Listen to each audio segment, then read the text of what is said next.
السلام عليكم ورحمة الله وبركاته. تحية طيبة على حبايبنا رجالتنا الناس المحترمة، كل اللي بيشوفونا وكل مشتركين القناة. ازيكم يا شباب، عاملين ايه؟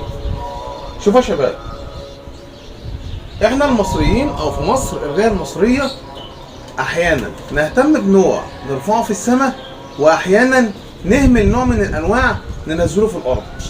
وفي حمام مننا انقرض كتير وفقدناه من ايدينا بسبب الحركة دي. انا مختلف شوية عن الناس، يعني انا عكس الناس في الحته دي. انا بحب كل انواع الحمام، بس لما بلاقي نوع معين الناس اهملته وما عادتش مهتميه بيه وما عادتش بتربيه بشكل كويس، او بدا ان هو اعداده تقل، زي مثلا البنفسجيات على سبيل المثال في باب البول، تلاقي بقت قليله جدا، تلاقي اللي موجود منها مستويات ضعيفه جدا.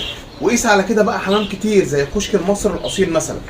من ضمن الانواع ديت يا رجاله النوع اللي هنتكلم عنه النهارده، وهو الحلب المصري، او بيسموه العبيسه، بيسموه الحلب المصري، بيسموه العبسيات المصاروه، بيسموها المصاروه، بيطلق عليه كذا اسم. الحلبيات ديت المصريه ديت يا رجاله، او الحلب المصري ده مختلف شويه عن الحلبي التاني اللي احنا بنشوفه. هنمسك دلوقتي في ايدينا فرد واثنين ونتفرج عليه. الفرد ده رجاله فيه مميزات جميله جدا، وفيه حلاوه وروح وطعم بيجبرك ان انت تربيه وتحبه. الفرد ده رجاله بيمتاز بالطول. اولا الفرد ده ملوش في الطيران، الفرد ده الحمامه ديت ما بتعرفش تطير، والحمامه دي في منها الوانها كلها. انا كان عندي منهم الحمرا يا شباب، اقسم بالله العظيم طول دراعي.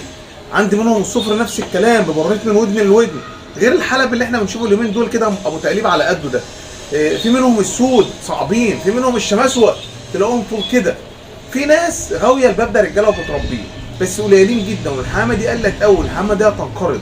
ماشي، انا من الناس لما الاقي حمامه بالشكل ده كده لازم بقول لك لازم اوفر عندي في سلاكتي على الاقل جزء منهم يا شباب. تعالوا نسمي الله كده ونتفرج عليهم ونتفرج على تقليبهم ونشوف شكلهم بيبقى عامل ازاي، ومواصفاتهم بتبقى عامله ازاي بالظبط يا شباب. تعالوا كده بسم الله.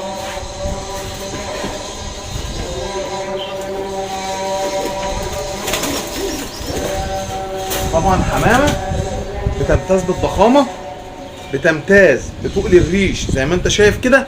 بيسموا ديلها مروحه. ليه؟ لانه بيبقى شبه المروحه، عامل كده يا رجاله، لافف كده، في شبه من حامل الهزاز كده ديله يا شباب. تمام؟ طبعا دول زرق، في منهم ببرنيطه او دبوس كده زي ما انت شايف زي ده كده، وفي منهم من غير، تلاقيه من غير كده. طيب انهي الصح؟ مفيش مشكله، ده او ده مفيش مشكله يا شباب. جميل جدا.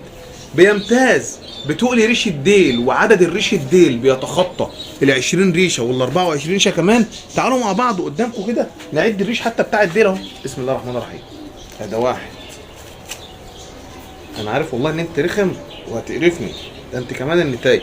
1 2 3 4 5 6 7 8 9 10 11 12 13 14 15 16 17 18 19.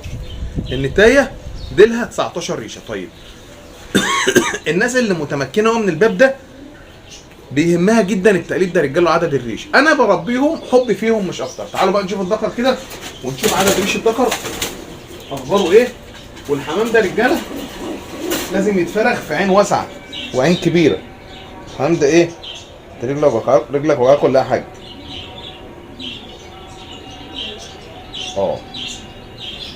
انت عندك مشكله كبيره في رجلك. ده الفرد ده فخده مكسور، مش رجله بقى كمان، فخده. اول مره اخد بالي والله منه. طب ربنا يسهل ويقدر يلحم يعني. 1 2 3 4 5 6 7 8 9 10 11 12 13 14 15 16 17 18 19 20 21 22 23 24 25 ريشه. ده اللي انا بكلمك عنه بقى رجاله. طبعا الفرد في مشكله في رجله، ده هنعالجه كمان شويه. ماشي، هنبدا نحط له حته كده في رجله. رجاله انا ممكن دلوقتي هو مش قادر يقف على رجله خالص اهو. هينام في المحضن، يعني رجله فيها مشكله. طبعا الحاجات دي والله يعني اقسم بالله بنشوفها بظروفها. ماشي، هنهتم بيه دلوقتي ونعالجه ونبدا نجبس له رجله. حبايبي يا رجاله، دي كانت حلقه النهارده عن العدس المصري او الحلب المصري على حسب بقى بتسميه عندك في مكانك او المكان اللي انت بتربي فيه حمام. دي كانت حلقه النهارده، رب الحلقه تكون عجبتكم. كان معاكم الشباب في الوليد عبد الرحمن، والسلام عليكم ورحمه الله وبركاته.